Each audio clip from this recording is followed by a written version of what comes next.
ओठातच अडकलं, पण शेवटच्या श्वासापर्यंत साहेबांना सांगत होतं की भिवा, तुला माणसांसाठी काम करायचंय, तुला ह्या दीनदलितांसाठी काम करायचंय, ह्या 9 कोटी लेकरांच्या उद्धारासाठी काम करायचंय, त्यांच्या गुलामगिरीला मोडून काढायचंय. शेवटपर्यंत सांगत राहिलं. साहेब लहान लेकरासारखं धाय मोकलून रडलं. पहाडासारखं आमच्या पाठीमागं उभे असणारं सुभेदार बाबा कायमचं काळाच्या पडद्याआड गेलं, कायमचं. पण दुःख करत बसण्यात काहीच अर्थ नव्हता. त्यांना सुभेदार बाबांनी दाखवलेली जी स्वप्न होती ती पूर्ण करायची होती, म्हणून ह्यांनी ठरवलं पुढचं शिक्षण घ्यायचं. सगळे प्रयत्न चालू ठेवायचे आणि बाबांचं स्वप्न पूर्ण करायचं. असं काही तसं 7-8 महिने झालं असतील. त्यांचं पैसे पण साचलं होतं, पुढचं शिक्षण घ्यायची सगळी तयारी झाली होती आणि ते आता अमेरिकेला जायला निघणार होते. साहेब अमेरिकेला जायला निघणार होते, पण त्यांचा पाय निघत नव्हता. का तर मी तेव्हा गरोदर होती, पोटुशी होती. गरोदरपणात आपलं माणूस जवळ हवं वाटतं ना बहिणींनो. मी तर तेव्हा दोन जीवांची, कसा पाय निघणार त्यांचा. पण बहिणींनो, मला तुमच्या पोटातल्या गर्भाला वाचा द्यायची होती, तुमच्याही बाळाच्या हातात जन्मताच क्रांतीची मशाल द्यायची होती, तुमच्याही लेकरांना मला गुलामगिरी तोडून मानवमुक्तीचं गाणं ऐकवायचं होतं. म्हणून मी काट्यांवर चालायची सवय लावून घेतली. माझ्या साहेबांनी मला हे शिकवलं होतं की ही काटेच उद्याची फुलं बनणार आहेत. म्हणून मी रडली नाही, मी खचली नाही. मी यांच्या सोबत लढायचं ठरवलं. साहेब अमेरिकेला जायला निघालं. माझ्या डोळ्यात पाणी दाटून आलं होतं, पण माझ्या डोळ्यातलं पाणी बघून साहेब म्हणतात, कसं रामू, रामू आसवावर. अगं ह्या आसवावर, या आसवांची नदी झाली तर हा समाज त्यात वाहून जाईल, त्याला बांध घाल.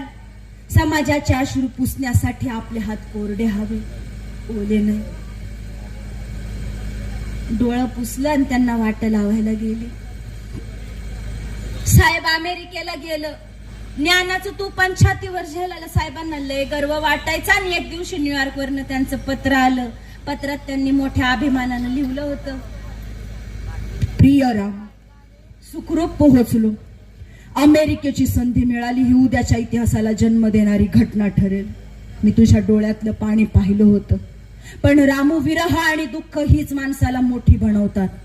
बरं रामू, एक सांगायचं, अमेरिकेशिवाय शिव नाही.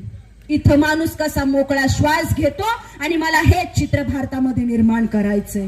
मला भारतातल्या गुलामगिरीची कबर बांधायची आहे. रामू, मी ही लढाई मारणार नाही, फक्त तू पाठीशी राहा. मला पोलादी पंख आल्यासारखं वाटतं. यशवंताची काळजी घे, बाकी पुढल्या पत्रात तुझी तब्येत सांभाळ. तुझा भीमराव आंबेडकर. पत्र वाचून मला लय आनंद झाला. मी पत्र समद्या त्यांच्या कार्यकर्त्यांना, समद्या चाळीमध्ये सगळ्यांना दाखवलं. लय अभिमान वाटला. माझं साहेब अमेरिकेला गेलं, पण जाण्याआधी त्यांनी मला बी शिकवलं होतं. मग मी बी पत्र लिहायला पाहिजे. मग मी पत्र लिहिलं. पोय बावडी, मुंबई. साहेबांच्या चरणी शिरसाष्टांग दंडवत. आपलं पत्र मिळालं, वाचून आनंद झाला. आपल्याशी माझं लग्न झालं याचा अभिमान वाटतो मला साहेब. यशवंत बाबा कधी येणार म्हणून विचारतो. तुम्हाला काय लढाई लढायची ती लढा, मी तुमच्या पाठीशी खंबीर आहे. इकडची काळजी कळू नका. अशीच खुशाली कळवा. आपली पत्नी सौरामा. आणि त्यानंतर थोड्याच दिवसांनी माझं साहेब अमेरिकेवरनं भारतात परत आलं. लय मोठं असं काहीतरी चांगलं शिक्षण घेऊन आलं. जंगी स्वागत झालं त्यांचं. पण गोष्ट महत्वाची ती त्याच्या पुढची. साहेब अमेरिकेवरनं आलं आणि ह्या मुंबईच्या सिडनहॅम कॉलेज आहे ना, तिथं प्राध्यापकाची नोकरी करायला लागलं. कशाची? प्राध्यापकाची. 450 रुपये पगार होता बहिणींना त्यांना. किती? 450 रुपये पगार होता. पण साहेब मला घर खर्चाला फक्त 100 रुपये द्यायचं, बाकीचं पुन्हा पुढच्या शिक्षणासाठी साचवून ठेवायचं. घरातलं सगळं सामान, घरातलं पोरांना लागणारं सगळं शिक्षणाचं साहित्य, त्या मीरा त्यांच्या औषधाचा खर्च, समजा घर खर्च मला साहेब 100 रुपयाला भागवायला लावायचं. 2 काड्या पेट्या देखील मला महिनाभर पुरवायला लावायचं. 3री काडी पेटी आणायची नाही. घरात लागणार राशन, त्याला पैसा पुराणा, पोरा आजारी पडली तर औषध पाणी अन्न व्हायना, मी रात त्यांच्या औषधाला से पुराणा, घरात काय पीठ असेल तर भाजी नाही, भाजी असेल तर पीठ नाही, तांदूळ नाही, ह्या अशी तरा. माझा जीव लय मेटाकुटीला यायचा तारेवरची कसरत करताना. तुमच्यासारखं नव्हतं बाया माझं. तुम्हाला सांगा बहिणींनो, आता जर कोणी 100 रुपये दिलं, कोणी कशाला तुमच्या नवऱ्यानेच दिलं 100 रुपये आणि म्हंटल जा आण तुला काय आणायचे तुझ्या मनानं, असेल आमच्या त्या पुण्यातल्या तुळशी बागवानी तुमच्या इथे एखादं मार्केट गाळ्यातलं नाकातलं कानातलं भेटते, किती किती मिनिटात घालवत आलो 100 रुपये. हा किती? 1 मिनिट. हा उलट मैत्रिणीला फोन करून म्हणतील अगं 400 रुपये कमी पडतात, तू बी तुला पण घेऊ सारखं सारखं. 100 रुपये सुद्धा जर तुम्हाला आता एका मिनिटात उडवता येतात, मला तर 100 रुपये अख्खा घर खर्च महिनाभराचा करायला सांगायचं. शेजारच्या आया बायांकडे मी बघत होती, शेजारच्यांचे संसार बघत होती, तेव्हा मला कळत होतं प्रपंच असा आहे, संसार ह्याला म्हणतात. ह्या रोजच्या रोजीरोटी कमवून आपलं पोटभर 2 घास सुखाचं खाऊन जगतात ते, झोपतात ते, आनंदाने राहतात ते. हा ना आम्ही सदान कदा त्या पुस्तकांच्या ढिगात आणि यांच्या मृत्यूच्या सहवासात घरात एकामागे एक घडणारे मृत्यू. मला ना यांच्या प्रज्ञेचा थांगपत्ता लागत होता, ना यांच्या समाजशास्त्र कोण माझ्याच्याने सुटत होतं. मी एक दिवशी लय चिडली, लय मेटाकुटीला आले, लेकरांच्या औषधासाठी पैसेच नव्हतं. त्यावेळेस आमच्यामध्ये किरकिर झाली ती तेवढीच. मी लय चिडली, लय रागवली, तर मला हसण्यावारी घेतलं त्यांनी. म्हणायला लागलं, रामू तू जर मला अभ्यास करून देणार नसशील तर मला अभ्यास करून देणारी बायको आणावी लागल. मग मी बी ठणकावून म्हंटल, होय होय आणा की, अगदी 56 आणा, पण एकीला बी मी माझ्या घरात घ्यायची नाही. मी सुभेदाराची सून हाय, मी एकीला बी घेणार नाही, हे घर माझं आहे माझं. तसं खदा खदा हसायला लागलं. पण बहिणींनो, ह्या अशा हसण्याचे क्षण आमच्या आयुष्यात लय कमी आले बघा, अगदी बोटावर मोजावेत तेवढेच. पण मला नंतर कळालं की साहेब ते पैसे बाजूला का काढून ठेवायचं, पुढच्या शिक्षणासाठी तर लागत होतच, पण साहेब गोरगरिबानात लेकरांच्या शिक्षणाला मदत करायचं, त्यांच्यासाठी बुक घ्यायचं, त्यांना कुठं वसतिगृहात सोय होईल का म्हणून ते पैसे खर्च करत होतं. मग मलाच माझी चूक कळली. मी काय करत होती, ह्या येऊलुशा हातानं हा भला मोठा सूर्य झाकायला बघत होती. जमणार आहे का? नाहीच. मला माझी चूक कळाली. तुफानाच्या पायात संसाराची बेडी टाकून त्या तुफानाला जखडून ठेवता येत नाही, त्याचं अस्तित्व मोकळा असायला लागतं. सूर्याचा धर्म सावली द्यायचा आहे. त्याला कसं? सूर्याचा धर्म सावली द्यायचा नाही, झाडाचा धर्म आहे सावली द्यायचा. मला झाड बनायचं होतं. साहेबांच्या पाखाली खाली मी झाड बनून सावली देऊ शकत होते, पण मी सूर्याला झाकायला बघत होती. मग मी तेव्हा ठरवलं, त्यांच्या कामात आडकाठी आणायची नाही, त्यांना कुठं जाण्यापासून रोखायचं नाही का कुठली किरकिर करायची नाही. जे माझ्या वाट्याला येईल ते काम करत राहायचं आणि घर संसार चालवायचा. ठरवलं आता इथनं पुढे त्यांना एक शब्दानं बोलायचं नाही, जगायचं मारायचं ते त्यांच्या विजयासाठीच. त्यांची लंडनला जायची तयारी झाली होती. पैसे साचवलेलं का तर लंडनला बॅरिस्टर व्हायला जायचं होतं. एकदा का बॅरिस्टर झालं का मग आपल्या समाजातल्या गोरगरीब लेकरांची त्यांना साथ मिळेल, त्यांच्यावर झालेले अन्याय अत्याचार ते लढून त्यांना सगळे न्याय मिळवून देतील म्हणून त्यांची तयारी झाली. साहेब लंडनला गेलं आणि इकडे माझ्या काळजाचा कोपरा पार करपून गेला. त्यांना वाट लावून घरला आलती तर यशवंत कोपऱ्यात बसून हिरमसून रडत होता. त्याला कळतच नव्हतं हे सगळं का चाललंय आणि कशासाठी चाललंय. त्याला जवळ घेऊन मीच हमसाहमशी रडली.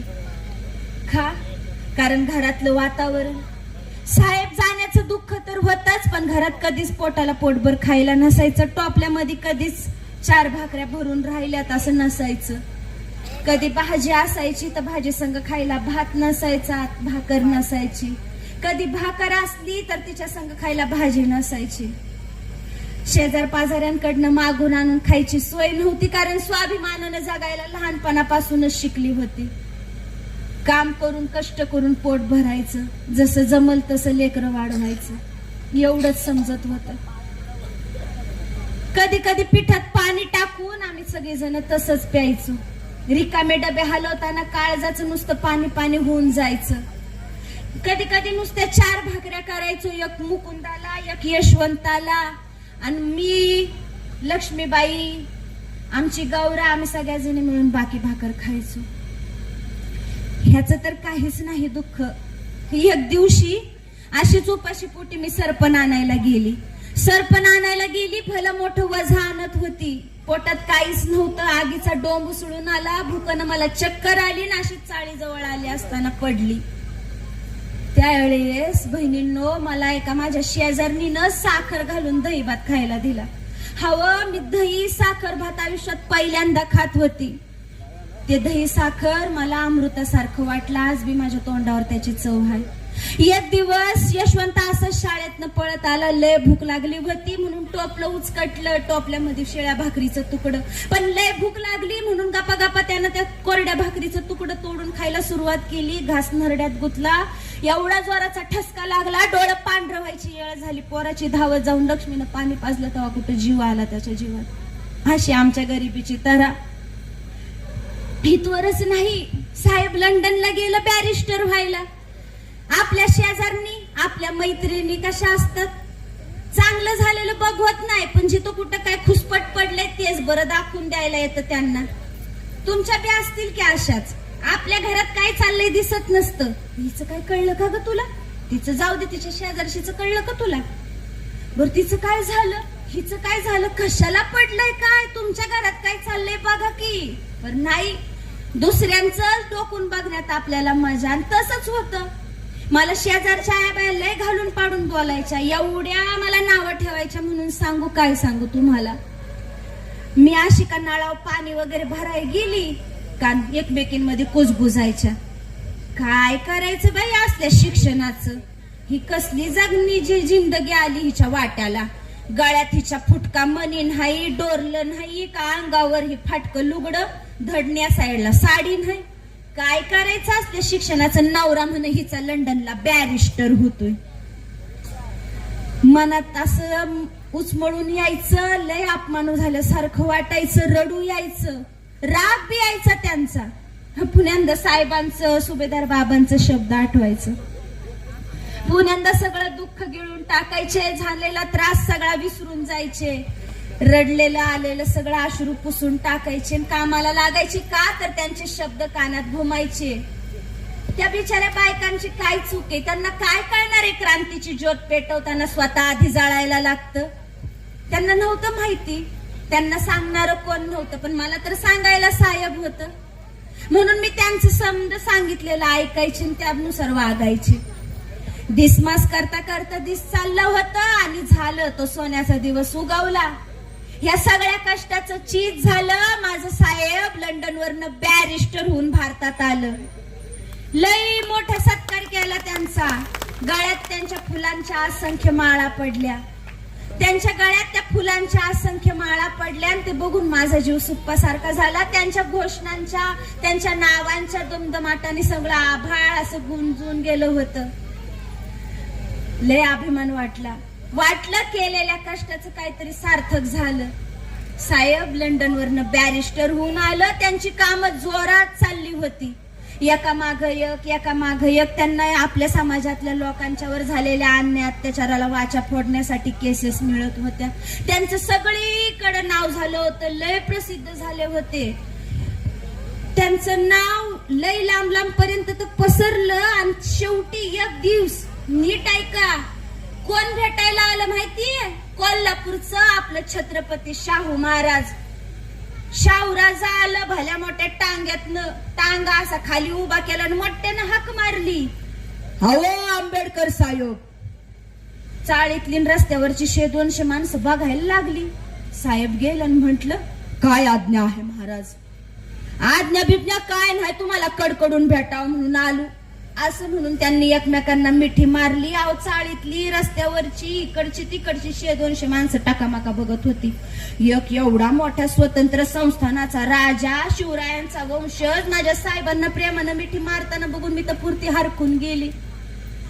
घरला आल्यावर त्यांनी साहेबांसंग बोलायला सुरुवात केली. ह्या चळवळीबद्दल, लोकांवरती चाललेल्या अन्याय अत्याचाराला वाचा फोडण्याबद्दल. त्या भेटीत माझी तब्येत खराब झाली होती. आणि साहेब हे बोललेच होतं त्यांना. शाहूराज या भेटे साहेबांना म्हणाल, डॉक्टर बाबासाहेब आंबेडकर, आता माझी या समाजाची काळजी दूर झाली बघा. मला आता मला स्पष्ट दिसतंय, मला तुमच्या रूपानं ह्या दलितांना, ह्या गोरगरिबांना, या भारतीयांना तुमच्या रूपानं योग्य नेता भेटलाय. आता माझी काळजी गेली. तुम्हाला ह्या समाजाची उद्याची धुरा तुमच्या लेखणीच्या टोकावरच सावरावी लागणार आहे.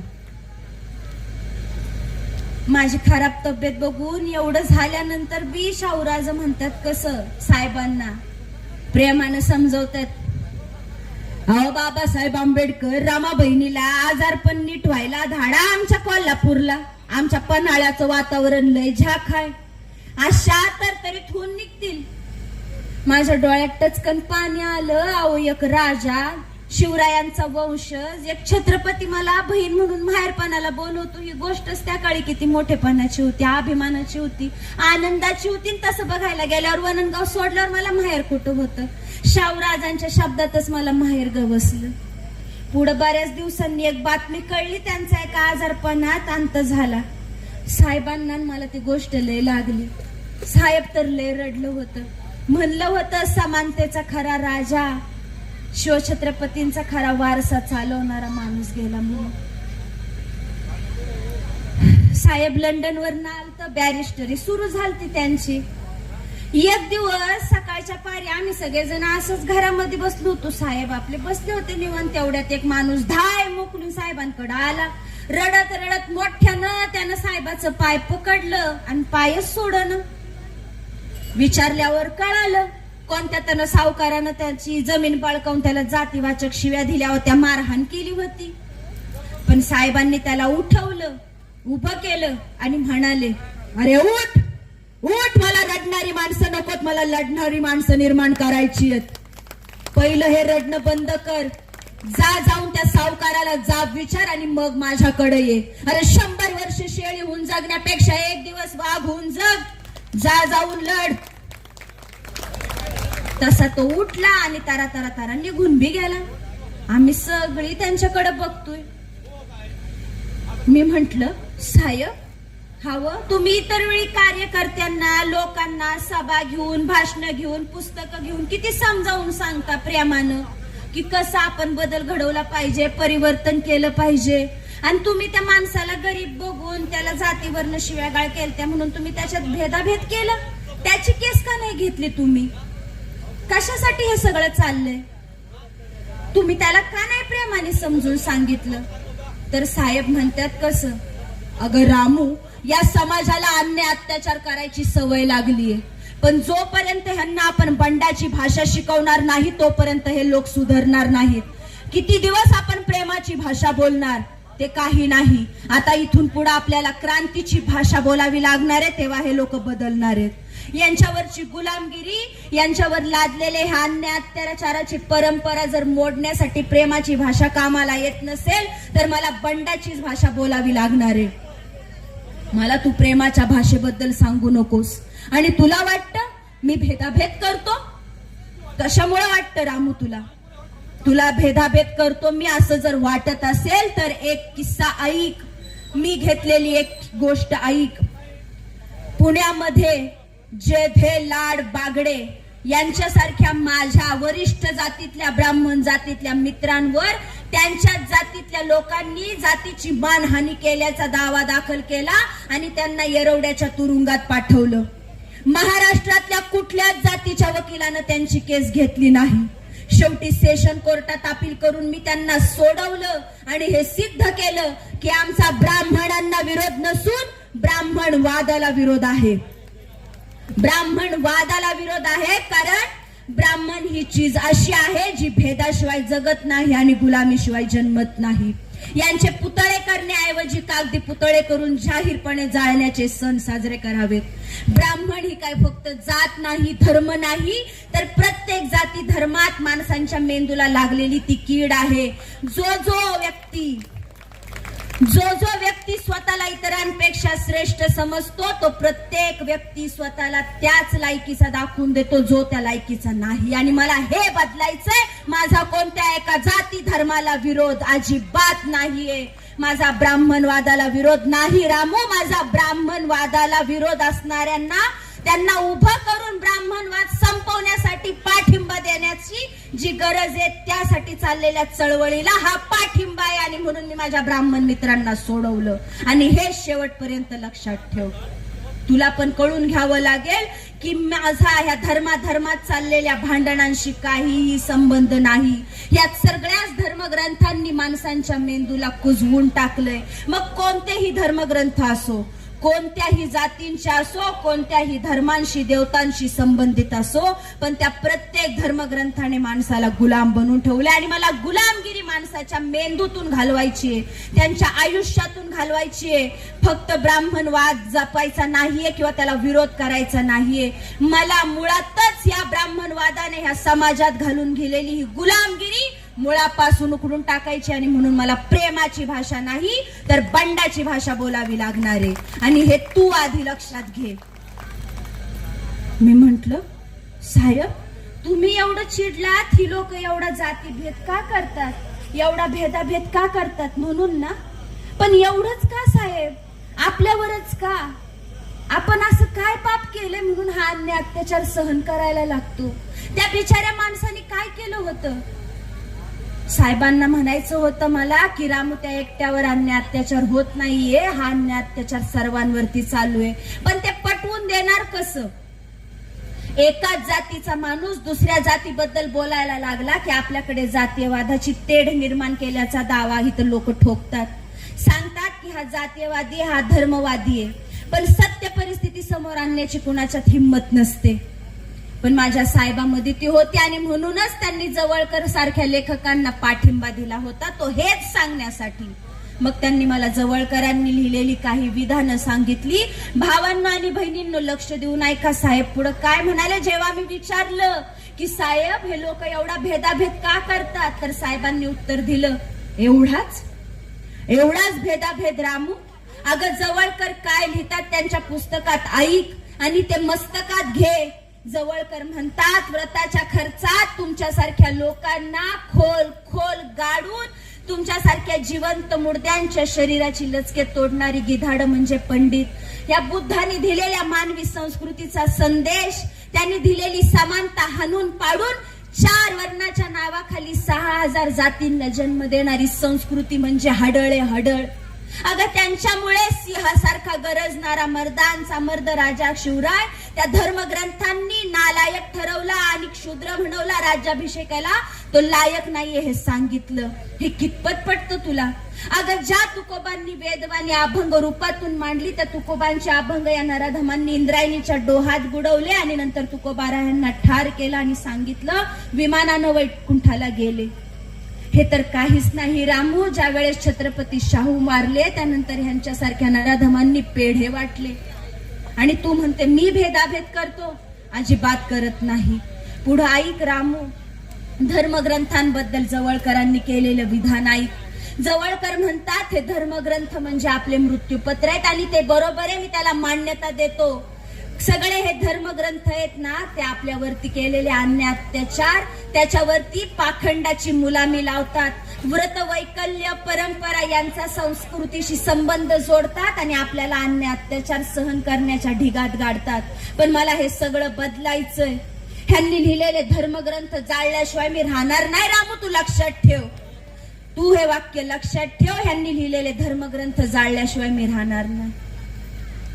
तुला वाटतं मी भेदाभेद करतो, पण भेदाभेद मिटवण्यासाठी सगळ्यात आधी ही पुस्तकं, ही धर्मग्रंथ ज्यांच्यामुळे या मानवी मेंदूला कीड लागली आहे ती पहिली मी नष्ट करणार आहे. आणि त्याच्यासाठी माझा झगडा चालू आहे. त्याच्यासाठी मला बंडाची भाषा लागणार आहे.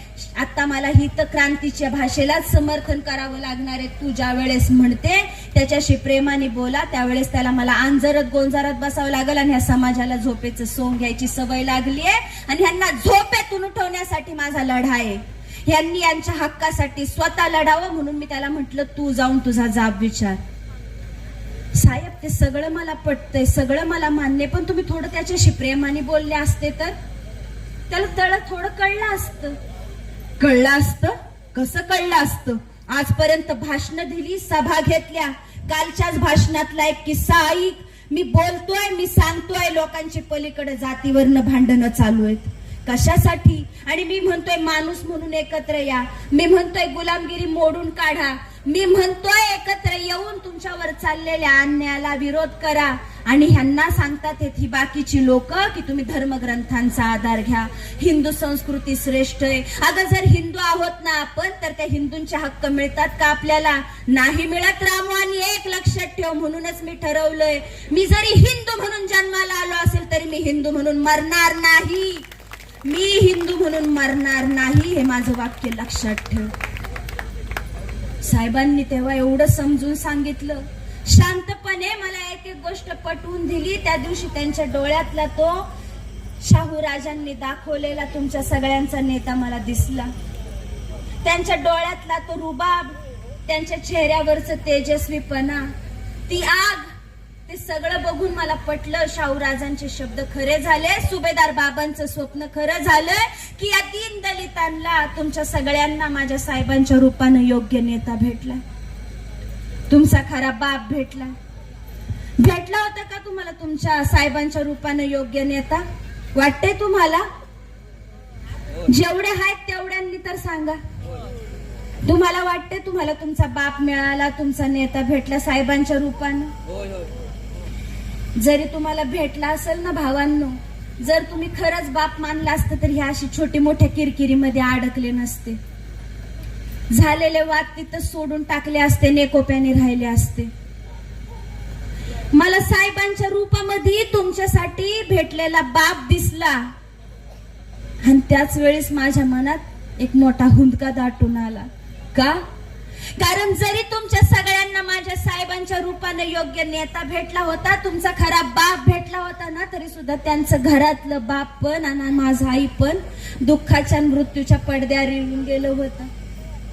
कसं ते सांगते तुम्हाला, कसं संपलं माझं आई पण, कसं मिटून गेलं त्यांचं बाप पण. ऐका आता, सगळ्याच गोष्टी एकत्र. साहेब अमेरिकेला गेलं त्यावेळेस तुम्हाला सांगितलं होतं, मी गरोदर होते. त्यांचा पाय जरी निघत नव्हता तरी जायचं होतं, शिक्षण घ्यायचं होतं, लोकांसाठी काम करायचं होतं.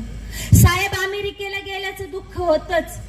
मी पोटुशी 2 जीवांची, घरात कधीच पोटाला पोटभर मिळायचं नाही खायला, आणि तशात मी उपाशी पोटी काम करायला जायची, सरपण आणायला जायची, शेणाच्या गवऱ्या थापायला जायची. त्यामुळं पोटातल्या लेकराला मीच उपाशी असल्यामुळं कधी खायला भेटलंच नाही. त्याची भूक पोटात बी भागली नाही आणि जन्माला आल्यानंतर बी भागली नाही. मुलगा झाला होता मला तेव्हा, त्याचं नाव रमेश ठेवलं होतं. नाजूकच होता तो, त्यामुळे तब्येतीनं सदान कदा असा क्रुश असायचा, सदान कदा किरकिरत असायचा, रडत असायचा. त्याची कधीच भूक मला भागवता आली नाही.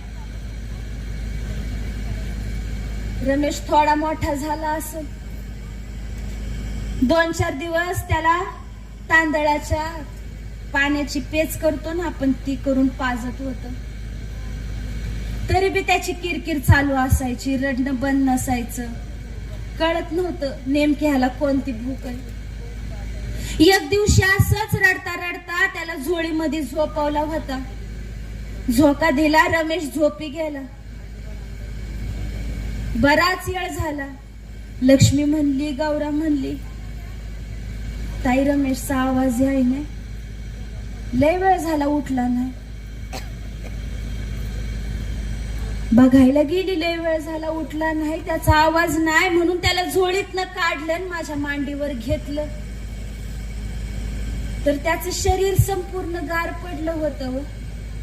त्याला मघाशी पाजलेली तांदळाच्या पेजेची धार बाजूला सुकून गेली होती. छातीला त्याच्या हात लावला, श्वास चालूच नव्हता. धाय मोकलून रडायला लागली, रमेश, हे रमेश, रमेश पोरा उठ, काहीतरी बोल. त्याला मांडीवर घेऊन मी जोजवतीये, पण रमेश उठना.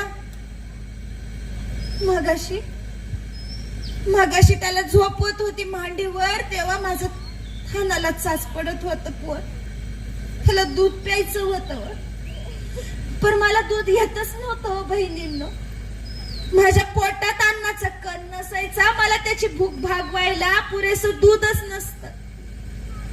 इकडचं दूध आणावं तर माझ्याकडे दमडी नसायची. तशाने त्याची भूक भागतच नव्हती. तांदळाच्या पेजनं कधी भुकेची जागा घ्यावी. दुधाचा एक घोट, बहिणींनो, एक घोट माझ्या रमेशला मिळू शकला नाही. एवढी गरिबी ह्या माणसाची पत्नी मी सहन करत होती. माझ्या रमेशला दुधाचा एक घोट मिळला नाही. माझ्या मांडीवरती त्यानं त्याचा जीव सोडलेला.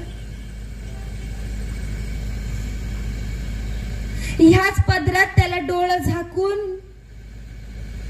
मागच्या अंगणात पुरलं. किती वाईट आहे. एक घोट दुधाचा माझ्या पोराला मिळत नव्हता. माझ्याच पोटातली भूक भागत नव्हती. मी त्याला कुठनं दूध पाजणार होते.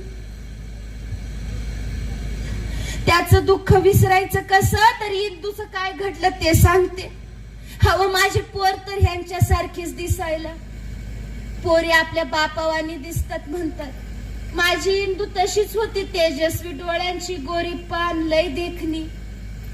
पण तिला आजारपणात मांडर झुला पण उलट्या झाल्या. घरच्या औषधानं तिला फरक पडत नव्हता. मी गेले होते त्या औषधाला मागायला, पण माझ्याकडे पैसे नव्हतं. त्यानं मला औषध दिलं नाही. मी तशीच घरला आली. माझी इंदू तशीच रडत राहिली 3-3, 4-4 दिवस. घरच्या औषधानं इंदू बरी झाली नाही. थोड्याच दिवसांना इंदूने जीव सोडला. रमेशवानीच अगदी सहज. लेकीचं सुख आम्हाला भेटलं नाही, कधीच नाही. इंदूच्या जाण्याचं दुःख, रमेशचं जाण्याचं दुःख, त्याच्यानंतरचा तर गंगाधर. त्याचं तर तुम्हाला काय सांगू मॅम. मला त्याच्या मृत्यूमुळे मला अपराधी वाटायला लागले होते. मला गुन्हेगार समजायला लागली होती. ज्या वेळेस गंगाधर माझ्या हातात गेला, मी स्वतःला पापी समजायला लागली होती. त्याच्या वेळेस तर मी बिचाऱ्याला एकट्याला घरात झोपवायची, सरपण आणाय जायची परेल पासून माहीम पर्यंत. एक दिवस असंच गंगाधरला जोळीत झोपू घातलं होतं. छान हसलं होतं त्या दिवशी माझ्याकडे बघून लेकरू, एकदम लय गोड. त्यानं जाताना मला आई म्हणून हाक मारली होती. लय तब्येतीने नाजूक होत सदान, कदा ते बी आजारी असायचं. त्याला झोपवलं. घरात खायला नव्हतं त्या दिवशी बी काहीच. उडदाची डाळ मी आपली वाटीभर भिजू घातली, म्हटलं आल्यावरती खाता येईल. गेली मी माझ्या कामाला. दुपारचं असं ऊन डोक्यावरती, सूर्य तापलेला, माझ्या पोटात आगीचा डोंब उसळलेला. घरला आली, सरपण टाकलं, आत आली, गंगाधरला पाहिलं, जोजवलं. डाळ भिजली होती, भूक होती म्हणून गप्पा गप्पा मी उडदाची भिजलेली डाळ तशीच कच्ची खाल्ली. जरा आधार वाटला पोटाला म्हणून घर झाडायला घेतलं. घर झाडून झुडून घेत असताना मला गंगाधरच्या किणकिण्या रडण्याचा आवाज आला. आवाजात बी त्याचा जीव नव्हताच, अजिबात नव्हता. अचानक आवाज बंद झाला. त्याचा मी झाडू टाकला आणि त्याच्यापाशी गेली. गंगाधर, हे पोरा गंगाधर, तू हाक मारली ना मला, उठ, य गंगाधर. तू रडत होता ना गंगाधर. गंगाधर बोल.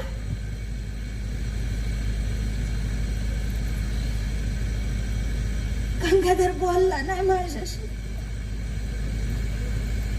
त्याचे डोळे असे उघडे होते. सकाळीच असं बघून माझ्याकडे लेकरू हसलं होतं. मला ते त्याच्या डोळ्यांमध्ये दिसायला लागलं. त्यानं आई म्हणून मारलेली हाक माझ्या कानात वाजायला लागली. गंगाधर उठणार रे गंगाधर, काय झालं तुला बाळा? गंगाधर, अगं आई आली, बोल. गंगाधर बोल.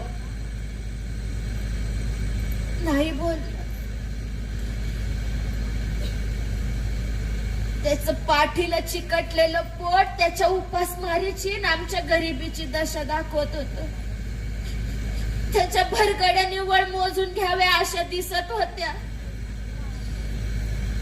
मान खाली धरायला गेले, मान एका बाजूला त्याची. गंगाधर भी आम्हाला सोडून गेला. रमेशवानीच इंदुवानीच जणू काय जाता जाता माझा आई पण जावं मरून कायमच म्हणून शाप देऊन गेला का काय माझा गंगाधर. या तिन्ही लेकरांना मी माझ्या पदरात घेऊन मागच्या अंगणात पुरलं होतं, स्वतःच्या हाताने खड्डा करून. ह्या तिघांचं तर ठीक आहे, मला सवय लागली होती. लहानपणी आई बापाला मरताना बघितलं.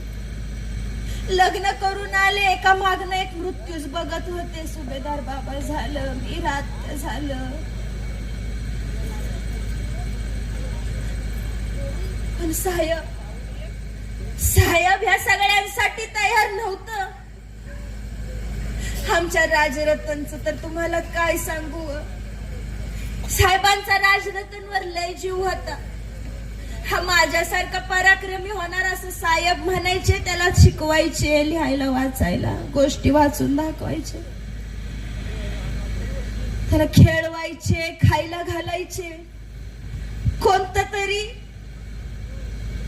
माझं लेकरू तब्येतीनं चांगलं निघले असं म्हणायचे. कारण यशवंत पण एवढा नीट नव्हता. त्याला पायाचा आजार, संधिवाताचा आजार म्हणून आम्ही त्याला भल्या मोठ्या उन्हामध्ये रेतीमध्ये असं इथवर बुडवून घालून ठेवायचो. निदान राजरतन तरी चांगला. साहेब म्हणायचे हा माझ्यासारखा पराक्रमी होणार. सगळीजण म्हणायचे हे धाकलं छोट साहेब दिसतो.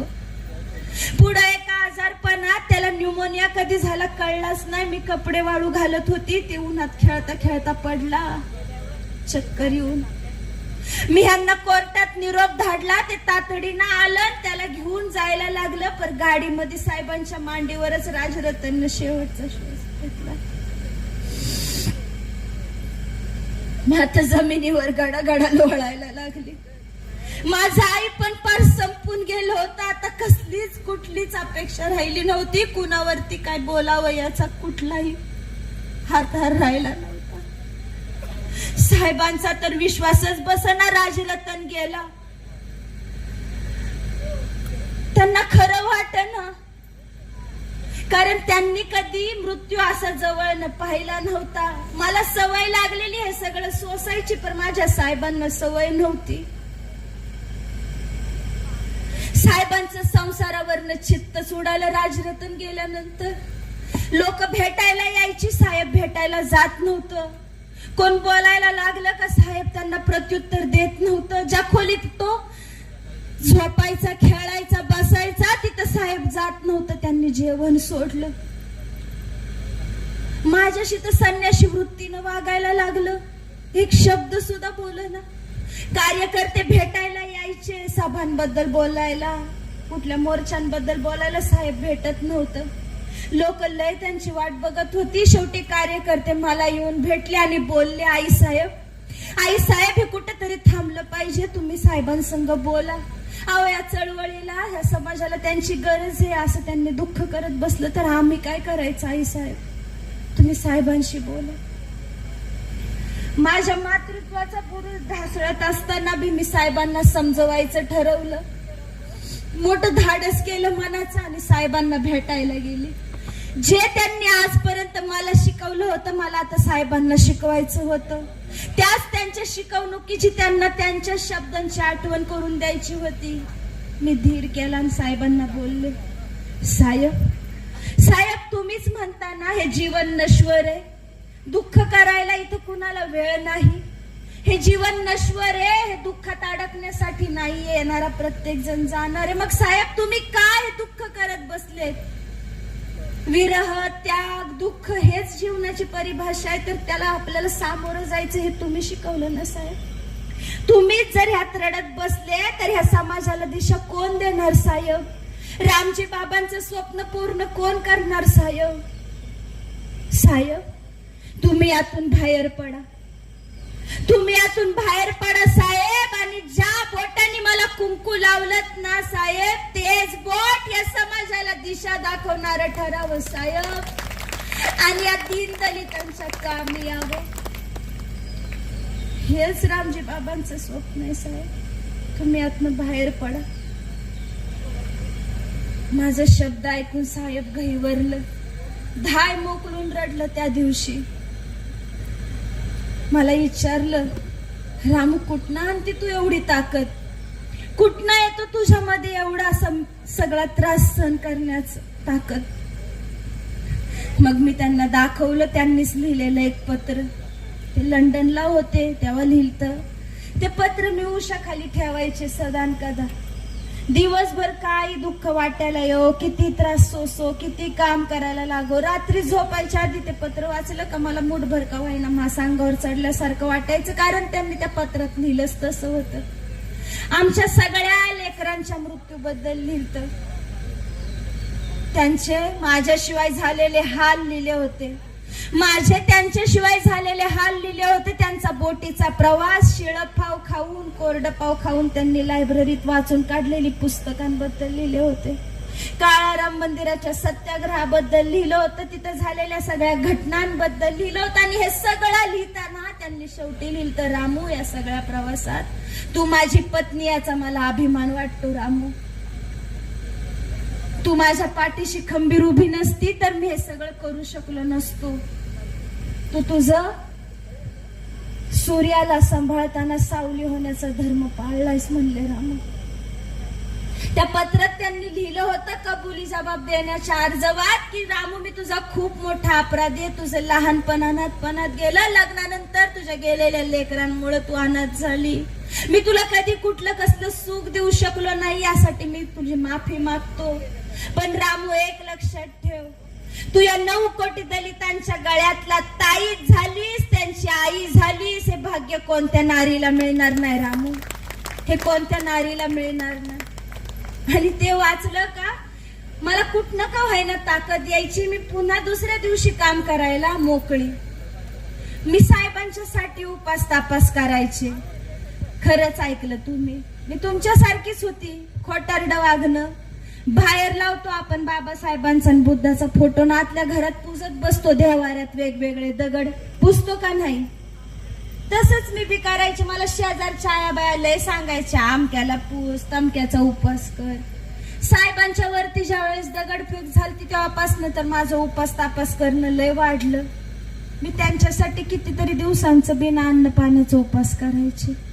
का तर त्यांची तब्येत नीट राहावी, ते सुखरूप राहावेत. आणि माझ्यावर ते हसायचे आणि म्हणायचे, रामू माझ्या आरोग्याची किंवा माझ्या चांगल्या असण्याची ताकद तुझे उपास तापास करणं नाहीये, तर हा माझा समाजातला माझ्या पाठीमागे उभा असणारा कार्यकर्ता माझी ताकद आहे.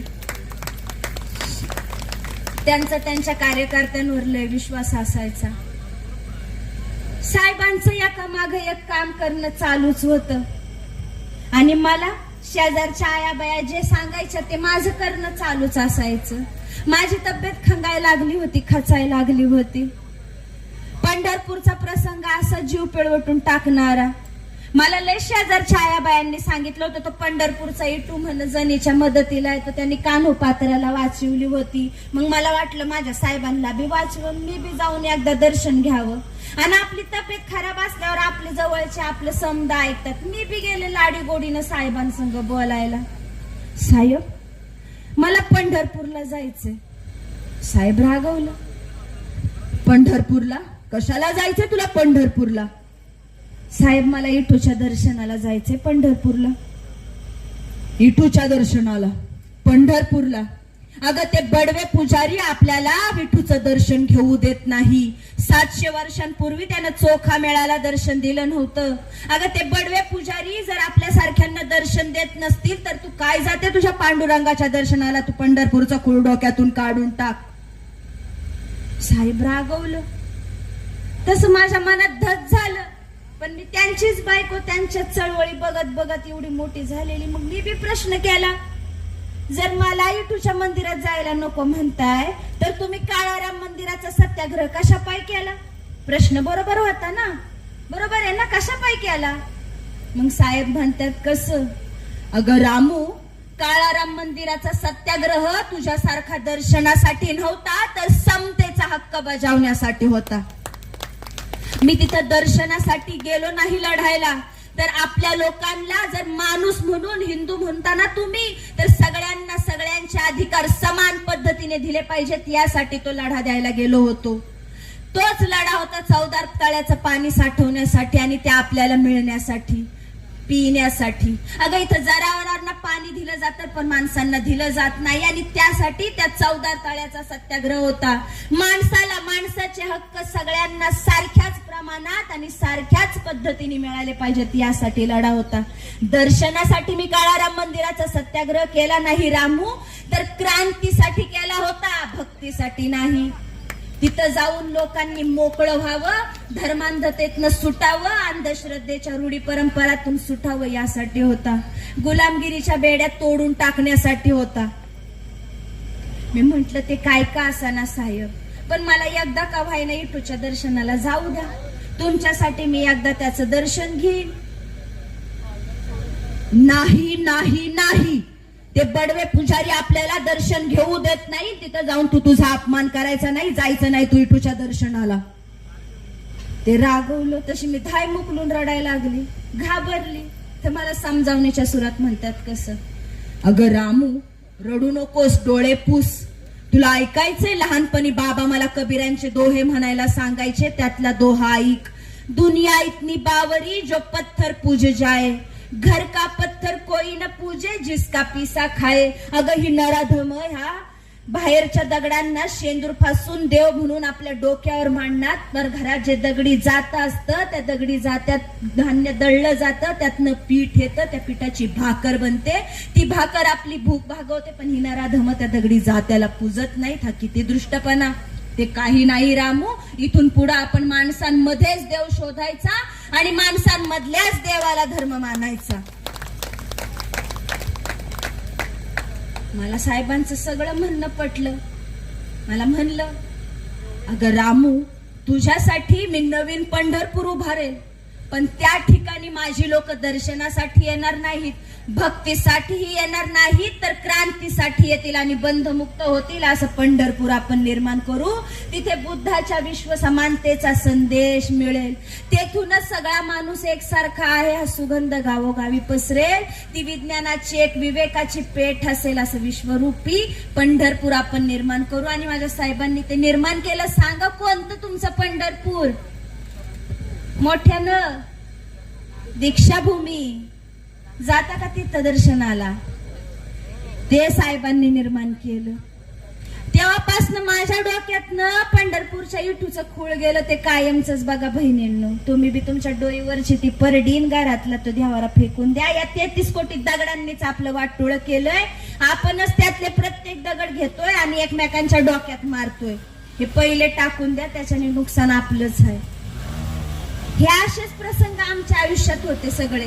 एक सुद्धा असा हसण्याचा नाहीये.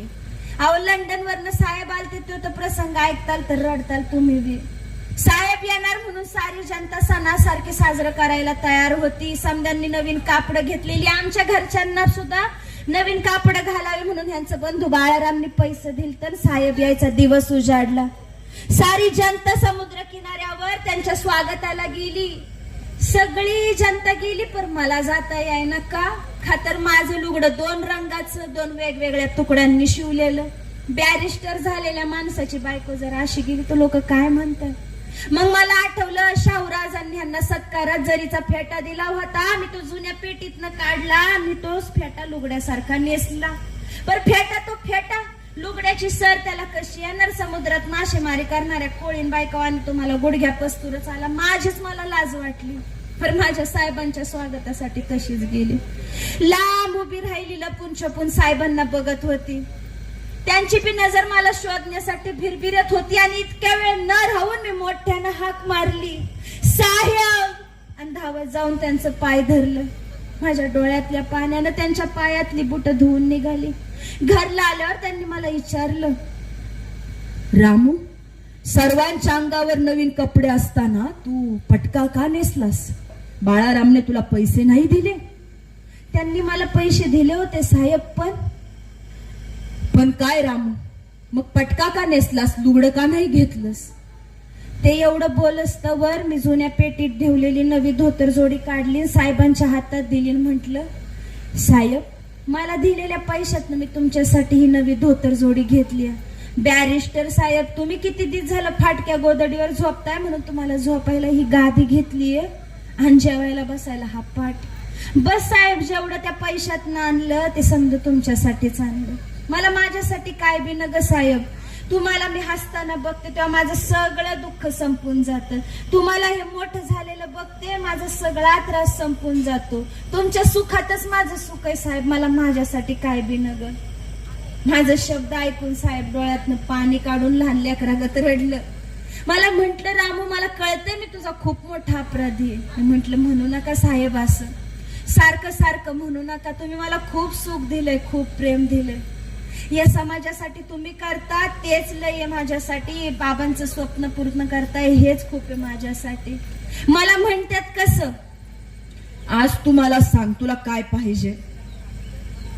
मी मग म्हंटल हौसनं, मला साहेब जास्त काही नको, मला 4 सोन्याच्या बांगड्या करा.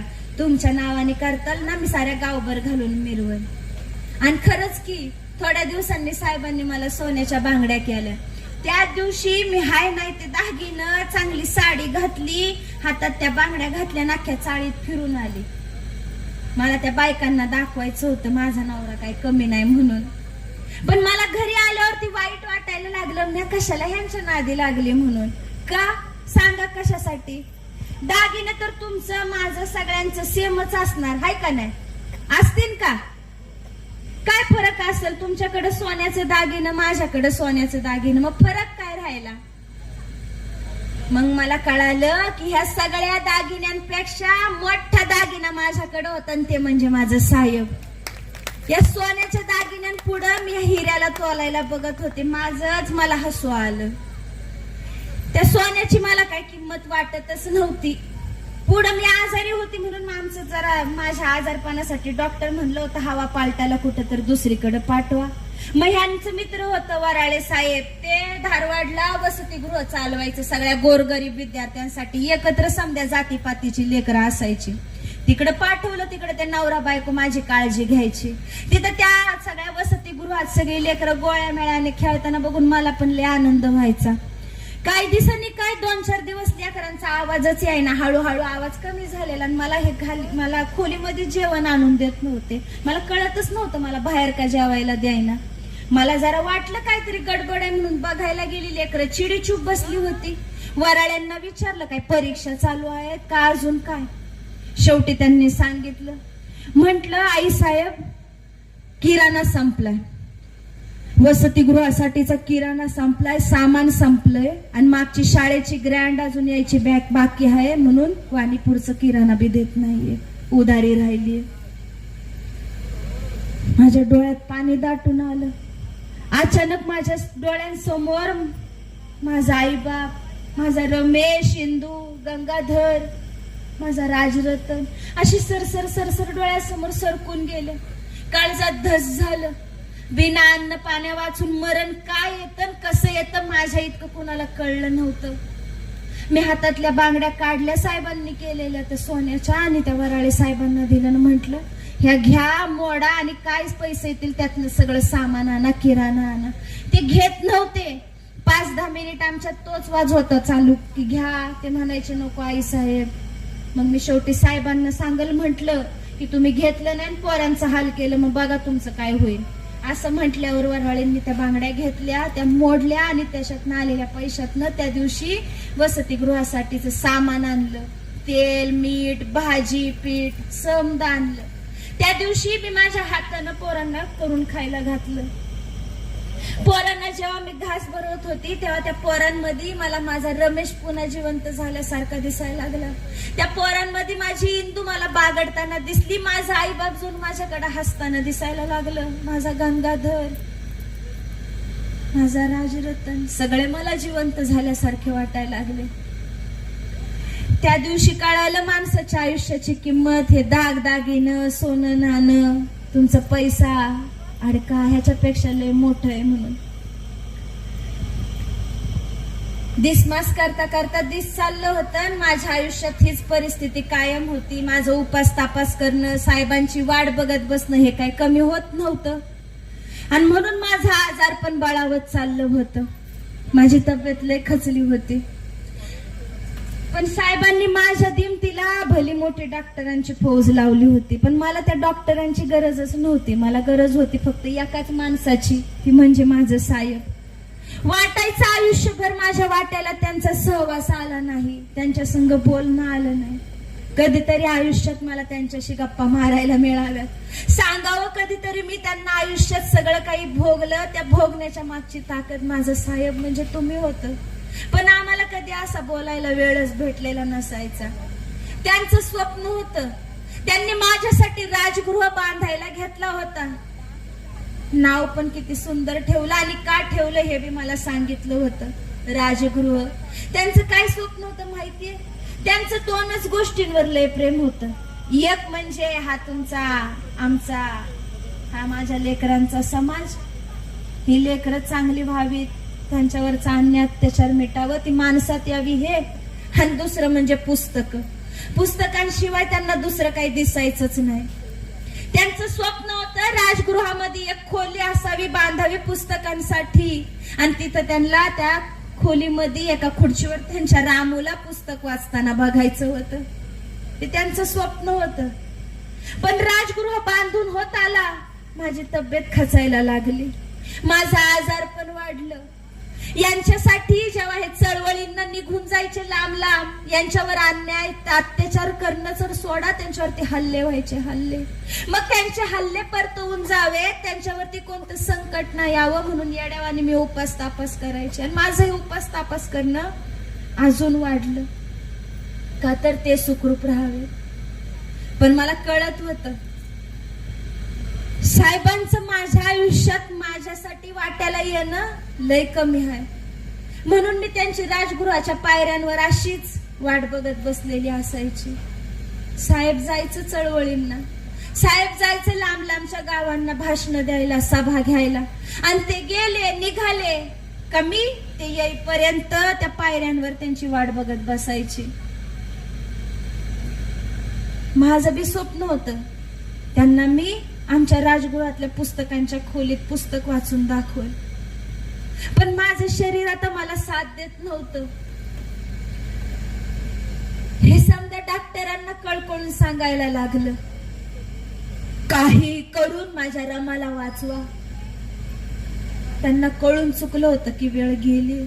डॉक्टर लोक म्हणायची, बाबासाहेब आंबेडकर, आता आमच्या हातात काय नाही राहिलं. राजरतन पोटात होता तेव्हाच मला टीबी झाला होता. डॉक्टर म्हणले बरीच वर्ष झाले टीबीचा आजार होऊन, आणि आई साहेबांनी त्याच्या पुढेही उपास तापास करून आतड्यांना पीळ पाडला. आता आमच्या हातात काही नाही राहिलेलं, माफ करा. साहेब मोठ्या मोठ्यानं हुंदक्यानं दिऊ दिऊ रडायला लागलं. त्यांना कळेना काय बोलावं, कुणाला काय सांगावं. त्यांचा जीव मी बरी व्हावी म्हणून तळमळत होता, घुसमटत होता. आणि माझा जीव त्यांनी माझ्यापाशी बसावं, त्यांनी माझ्या संग गप्पा माराव्यात म्हणून तुटत होता. मला त्यांच्या संग आयुष्यातल्या शेवटच्या आणि पोटभर गप्पा मारायच्या होत्या. हा माझ्या अंगात त्राण नव्हता आता, पण बघायचं होतं डोळाभर माझ्या साहेबांना. मला बघायचं होतं, बोलायचं होतं. मला त्यांना सांगायचं होतं की साहेब तुम्ही कुठलं दुःख करू नका. कुठल्या मनाला घोर लावून घेऊ नका. पण ते ऐकतच नव्हते, रडायचेच नुसते. माझं डोकं मांडीवर घ्यायचे, मला खायला घालायला बघायचे, कॉफी पाजायचे, औषध स्वतःच्या हाताने पाजायचे, पण उपयोग होत नव्हता. गेलो होता असंच परत एकदा त्या अजिंठ्याला, औरंगाबादला, त्या वेळेस तिकडं भाषण द्यायला. इकडं मला अचानक एकाएकी ताप चढला, खोकल्याची उबळ सुरू झाली, नुसती रक्ताची उलटी व्हायला लागली. कोणा कार्यकर्त्यानं तार करून त्यांना बोलवून घेतलं. सभा भाषण झाली. आलं. त्यांना आलेलं बघून माझं काळीज आनंदानं फुलून गेलं. माझ्यापाशी आलं, मला औषध दिलं, माझ्या डोसक्यावरून हात फिरवला, कॉफी पाजली. थोड्या वेळाने जेवणाचं ताट आमच्या समोर आणलं आणि मला घास भरवायला लागलं. मला हसायला आलं. मी नग म्हंटल, पोटात जाणार नव्हतं, मला उचमळत होतं. आमचा यशवंत भयभीत नजरेनं कोपऱ्यात बसून बघत होता. त्याला खुणवून जवळ बोलवलं. तो मिळून घास आम्ही दोघांनी पहिल्यांदा आमच्या एकुलत्या एका त्या लेकराला चारला. आयुष्यातला पहिला घास आम्ही एकत्र मिळून माझ्या लेकराला चारला होता. मला त्याच्या नजरेत भीतीचं समद चित्र दिसत होतं. आणि लय दिवसांपासून राजगृह परिसर असा भरून असायचा माणसांच्या गर्दीनं. सगळेजण भेटायला यायचे, बघायला यायचे. मला माझ्या साहेबांसंग असंख्य घरात प्रकाश पेरायचा होता. मला त्यांचं स्वप्न पूर्ण करताना त्यांच्या संग चालायचं होतं. त्यांचं स्वप्न पूर्ण करायचं होतं, या भारताला बौद्धमय करायचं. पण माझं शरीर थकलं होतं. माझ्या आजाराने मला पार गिळून टाकलं होतं. पण मनात शेवटची इच्छा होती की साहेबांना सांगावं आणि त्यांच्या जीवात लागलेला घोर कमी करावा, की त्यांना वाटते त्यांच्या रामूचं हाल त्यांच्यामुळे झालं. माझ्यापाशी बसलं होतं, माझं डोकं मांडीवर घेऊन बसलं होतं. मी त्यांना बोलली, साहेब तुम्ही रडू नका, तुम्ही तुमच्या जीवाला घोर लावून घेऊ नका. या बहिष्कृत भारतातल्या बहिष्कृत माणसाचं दुःख तुम्ही तुमच्या काळजावर कोरून घेतलं. त्यात माझ्या आजाराची भर नको साहेब, त्यात माझ्या दुःखाची भर नको. अहो ह्या भारतातल्या कोणत्याच नारीला भेटलं नसेल हे भाग्य मला भेटलं साहेब. अहो ह्यांनी 9 कोटी दीन दलितांची ही माता रमाई मी झाले, हे भाग्य कोणा नारीला मिळणार नाही साहेब. तुम्ही वाईट वाटून घेऊ नका, मी लय आनंदात आहे साहेब. तुम्ही रडू नका. तुम्हाला वाटतं तुम्ही मला दागदागिने केले नाही साहेब, दुःख नका करू साहेब. हे दुःखाचे अलंकार घालून मिरवताना मी भीमराव रामजी आंबेडकरांची पत्नी होते हे सांगताना मला लय अभिमान वाटतो हो साहेब, मला लय अभिमान वाटतो.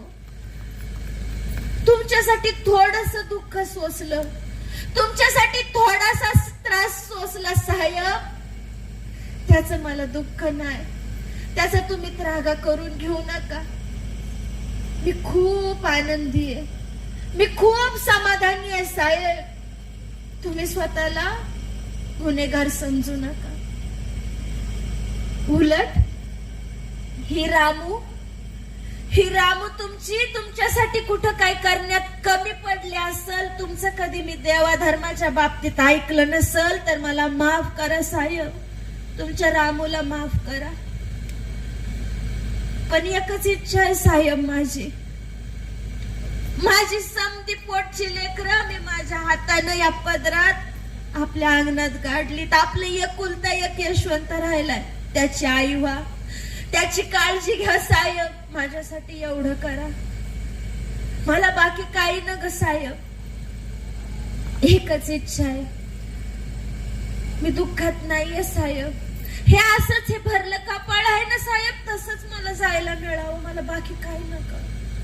मी असं म्हंटल का साहेब माझ्या तोंडावर हात ठेवायचे आणि म्हणायचे, रामू अगं भरल्या घरात असं बोलू नकोस. प्रकाशाची दारं तुझी वाट पाहत असताना तू विजण्याची भाषा बोलतेस. नाही रामू, मी तुला सोडून जाऊ देणार नाहीये, मला तुझी खूप गरज आहे रामू, असं बोलू नकोस. तुला माझ्यासाठी थांबावं लागल, जागावं लागल. अगं मी इथं नसताना, मी या घरात नसताना तू विस्तवासारखी जळत राहिलीस, या घराला प्रकाश दिला आणि आता नवीन सुरुवात होती तर तू भिजण्याची भाषा कर. नाही रामू, का कशासाठी सोडून जातीये? मी तुला त्रास दिलाय म्हणून? तुझ्या पोटचे गोळ्या दीनदलितांसाठी मातीत गेले म्हणून? का तुला आयुष्यभर उपाशी पोटी राहावं लागलं म्हणून? का तुझं आयुष्य माझ्यामुळे अनाथपणात गेलं म्हणून? रामू मला माफ कर, पण मला सोडून जाऊ नकोस. मला तुझी गरज आहे रामू, मला माफ कर, पण मला सोडून जाऊ नकोस.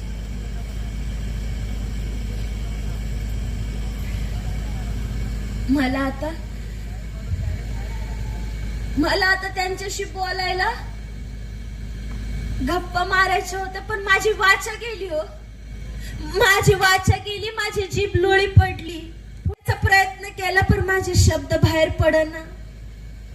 पण माझं मन हमरत होतं, माझं मन माझ्या साहेबांसंग बोलत होतं. मला त्यांच्या डोळ्यातलं पाणी दिसत होतं. मला माझ्या साहेबांना सांगायचं होतं, साहेब तुम्ही मला खूप दिलं, साहेब खूप दिलं. मी तुमच्यासाठी कमी पडले, ह्यासाठी माफ करा. तुमच्या रामूला माफ करा. आणि त्यांच्या डोळ्यातलं पाणी टीप टीप माझ्या चेहऱ्यावर गळत होतं.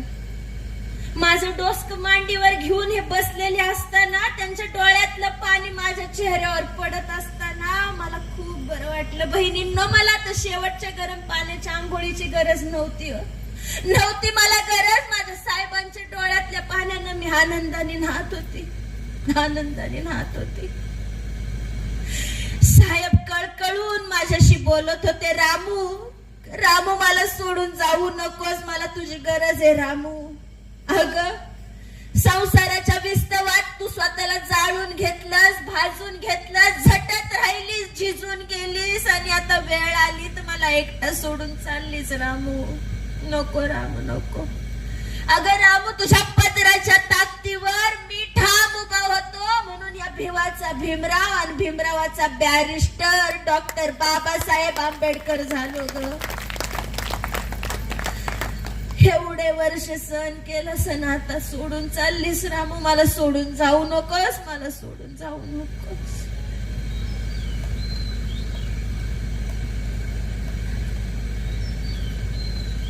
त्यांच्या डोळ्यातलं पाणी पुसावं वाटत होतं, पण अंगात ताकद नव्हती. ते दुःखात होते पण मी आनंदात होती.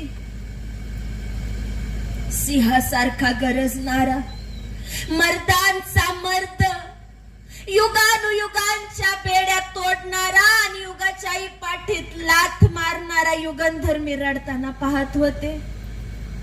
तुम्हाला काय वाटतं? मी तुमच्या डॉक्टर बाबासाहेब आंबेडकरांना, बॅरिस्टर भीमराव रामजी आंबेडकरांना रडताना पाहत होते? नाही हो, मी माझ्या साहेबांना रडताना पाहत होते.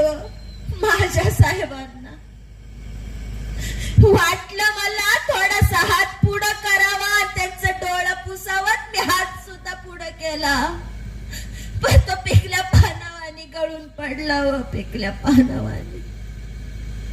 पण तरीही शेवट पण मनात एकच हाक आली, एकच साथ, शेवटची, साहेब साहेब साहेब, माझं साहेब.